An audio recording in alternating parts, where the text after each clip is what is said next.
Riana tersadar, kelopak matanya menyipit dengan sebuah kernyitan, pertanda bahwa kepalanya masih terasa berdenyut. Dia melihat sekeliling dan juga tubuhnya sendiri.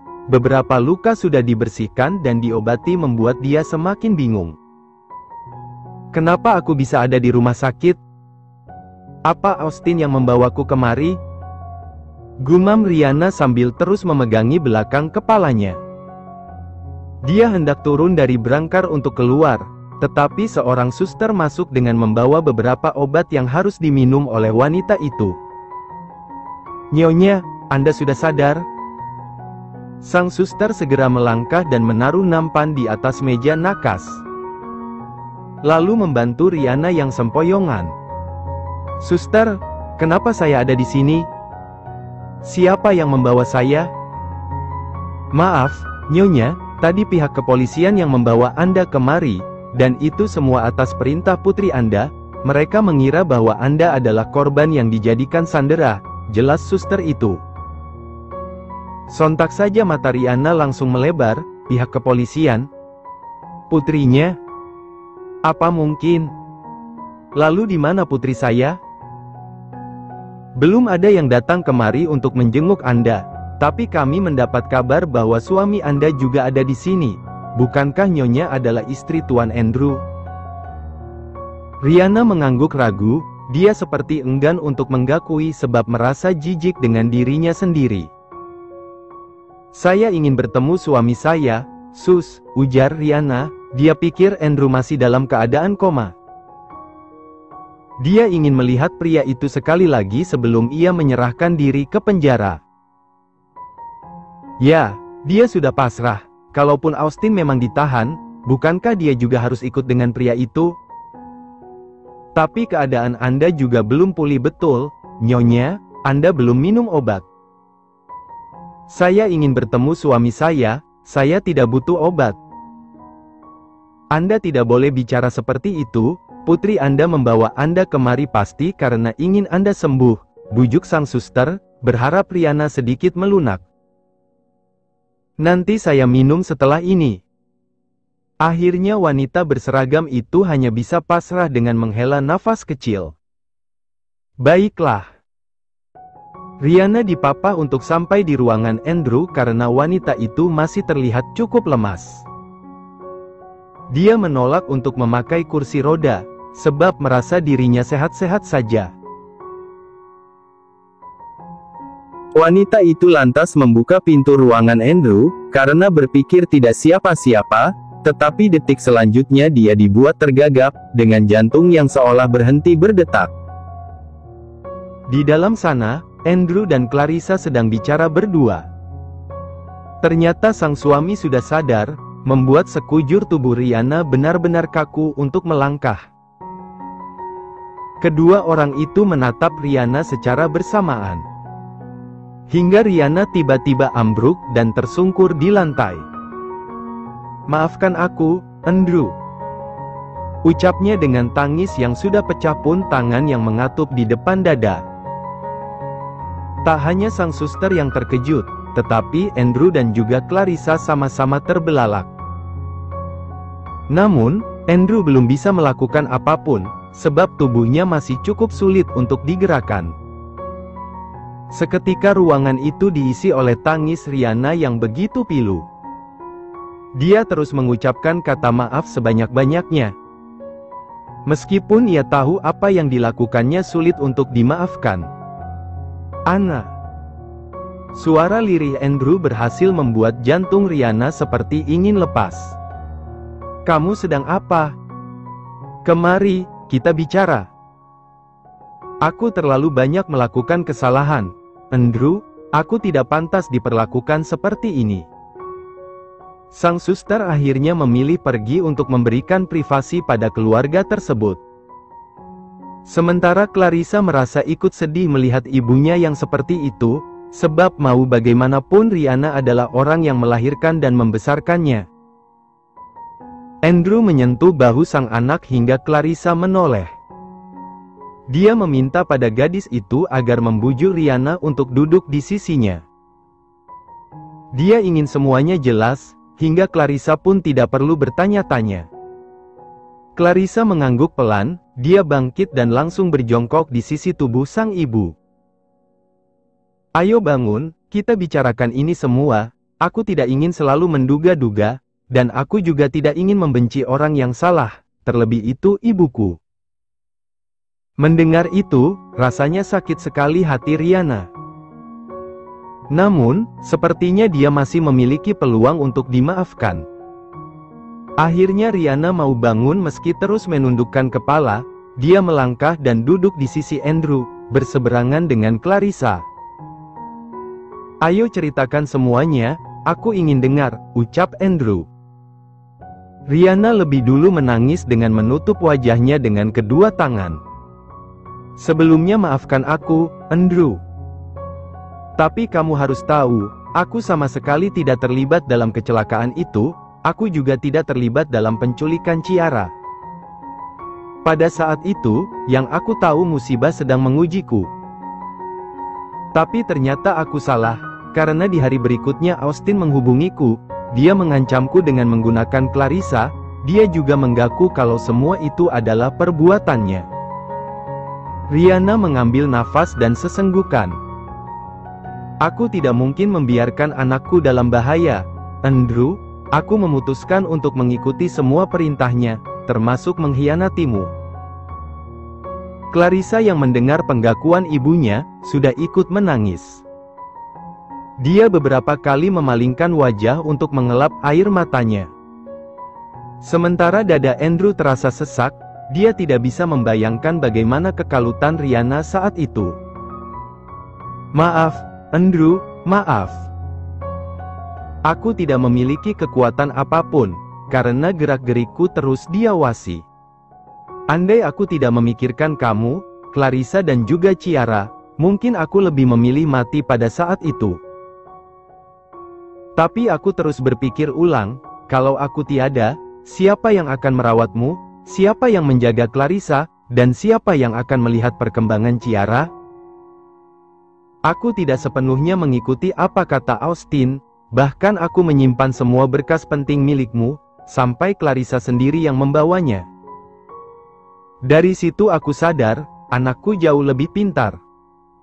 Dan yang terakhir, aku tidak tahu tindakanku ini benar atau salah, aku sering memberikan Austin obat pemicu serangan jantung. Aku benar-benar takut, pada saat itu yang aku pikirkan bagaimana caranya membuat Austin mati, sekalipun itu di tanganku.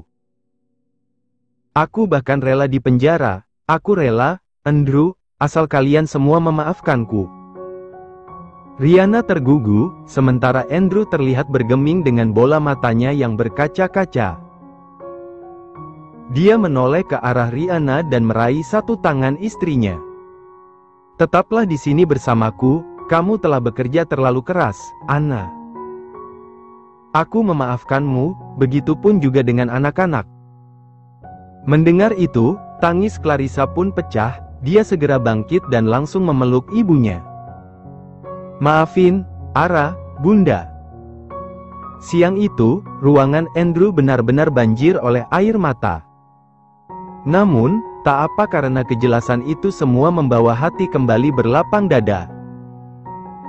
Tidak ada lagi rasa benci atau apapun itu, yang ada hanya rasa cinta yang ingin saling menguatkan. Terima kasih, Andrew, karena kamu, Ara sudah mau memaafkanmu. Tapi maaf, kalau untuk kembali bersama, rasanya aku tidak bisa. Aku terlalu menjijikkan untukmu, aku sudah tidak pantas lagi disebut sebagai seorang istri, karena aku sendiri telah menyerahkan kehormatan itu pada orang lain. Riana menghela nafas dengan air matanya yang tak berhenti menderas. Hari ini juga aku akan menyerahkan diri ke penjara, sebagai hukuman atas apa yang ku perbuat. Aku akan menanggungnya, hanya satu yang ku minta padamu, Andrew, aku ingin kamu menjaga Clarissa untukku. Anna, kamu ini bicara apa? Riana menggeleng. Aku tidak bisa, Andrew, maafkan aku sangat senang kamu mau mendengarkan penjelasanku dan sekarang biarkan aku menebus semua kesalahanku. Bunda. Hati Andrew memang terasa sakit saat mendengar pengakuan Rihanna, tetapi sungguh dia pun tidak bisa menyalahkan wanita itu. Sebab Rihanna telah mengorbankan dirinya. Mereka semua hanya korban dari kebejatan Austin. Baiklah, lakukan apa yang ingin kamu lakukan, Anna. Tapi ingat, saat kamu tidak terbukti bersalah ataupun keluar dari sana, pulanglah padaku, karena aku akan selalu menjadi rumahmu, ucap Andrew, akhirnya melepaskan Rihanna. Wanita itu mencoba untuk tersenyum, sementara Clarissa semakin sesenggukan sambil memeluk erat Rihanna. Terima kasih, Andrew, aku pamit. Dan untuk putri Bunda, Bunda minta maaf, karena Bunda belum bisa jadi ibu yang baik untuk kamu. Jaga diri kalian ya, salam juga untuk Chia, Bunda menyayangi kalian. Rihanna mengecup puncak kepala anak semata wayangnya dengan penuh kasih sayang. Membuat tangis Clarissa pecah tak tertahankan. Rasanya dia tidak akan rela untuk melepaskan Rihanna, tetapi sang ibu bersikeras untuk pergi. Sebab Rihanna akan menyerahkan dirinya pada polisi. Tes. Ujung mata Andrew kembali mengeluarkan air mata, menemani langkah Rihanna yang kini semakin menjauh dari pandangannya. Di tempat lain, Ciara dan De baru saja sampai di apartemen. Selama di perjalanan mereka benar-benar tidak saling bicara. De yang tiba-tiba gugup membungkam mulutnya, sementara Ciara menikmati waktu bersama mereka dengan terus memperhatikan wajah tampan De dari dekat. De hendak melangkah, tetapi Ciara segera melingkarkan tangan di sepanjang lengan De. Takut ketinggalan, ucap gadis itu dengan tersenyum kecil. Tapi ini bukan pusat perbelanjaan, untuk apa takut ketinggalan? Cetus De, tidak tahu apa jantungnya hampir copot karena sentuhan Ciara yang begitu tiba-tiba. Tidak apa-apalah, Om, truk saja gandengan masa kita enggak. Aku tidak peduli. De segera melangkah dan secara otomatis Ciara ikut tertarik. Bibir gadis itu mencebik karena De mulai menunjukkan sifat judesnya. Tidak ada lagi obrolan hingga mereka sampai di unit apartemen. De melepaskan tangan Ciara dan sedikit mendorong gadis cantik itu untuk masuk ke dalam. Sudah sana, cepat cari barang yang ingin kamu ambil. Mulai sekarang kan kamu tidak akan tinggal di sini. Kenapa harus cepat-cepat? De memutar bola matanya malas. Mulai deh mode ngeselinnya. Kamu harus ingat, Kudek. Aku ini tidak punya banyak waktu. Lalu kemarin apa? Kenapa kemarin masih bisa menemaniku membeli ponsel, berbelanja kebutuhan pokok, membawakanku makan siang? Bukankah itu buang-buang waktu? Tanya Ciara, dia mulai memberanikan diri untuk berhadapan dengan De. Membuat pria itu tak habis pikir, sebenarnya apa yang Ciara inginkan? Apa yang sedang kamu bicarakan, hah? Jangan menguji kesabaranku, sekarang ambil apa yang tertinggal dan kita akan kembali ke rumah sakit. Ketus De dengan tatapan yang sudah menajam. Namun, Ciara tidak marah, dia masih bersikap santai meskipun De sudah berteriak di depan wajahnya. Gadis cantik itu malah menyentuh dada De, hingga pria itu tersentak. Kamu, ini yang tertinggal, bisakah aku membawanya? Dek. Waktu seolah berhenti berputar. Dia menatap Ciara yang sedang menatapnya pula. Pria itu membeku seolah tak dapat bicara, sementara senyum Ciara meruntuhkan kewarasannya. Bagaimana? Bisakah aku secepat itu mengambil sesuatu yang tertinggal di sini? Ciara menyentuh dada De semakin kuat, hingga dia bisa merasakan detak jantung pria itu berdebar kencang seperti miliknya. Bisakah aku membawanya bersamaku? Tolong jawab, karena aku ingin mengambilnya segera. Aku ingin menjadikan dia satu-satunya di hidupku. Ciara terus menatap manik mata De dengan begitu lekat. Berharap pria itu bisa merasakan perasaan tulusnya. Namun, yang dia dengar hanyalah asteris asteris asteris asteris asteris asteris asteris nafas kecil. Hah, konyol. Setelah mengatakan satu kata itu, De malah semakin tersentak, karena Ciara malah berjinjit dan mengecup bibirnya. Tubuh pria itu seperti tersengat dan tatapan mereka kembali bertemu. Itukah yang namanya konyol? De diam 1000 bahasa. Dia terus menelisik tatapan mata Ciara. Tidak ada kata main-main di sana. Semuanya terlihat nyata. De menelan ludah dan detik selanjutnya dia tidak mengaku kalah. De mendorong Ciara hingga merapat ke dinding. Merampas bibir tipis itu dengan penuh damba.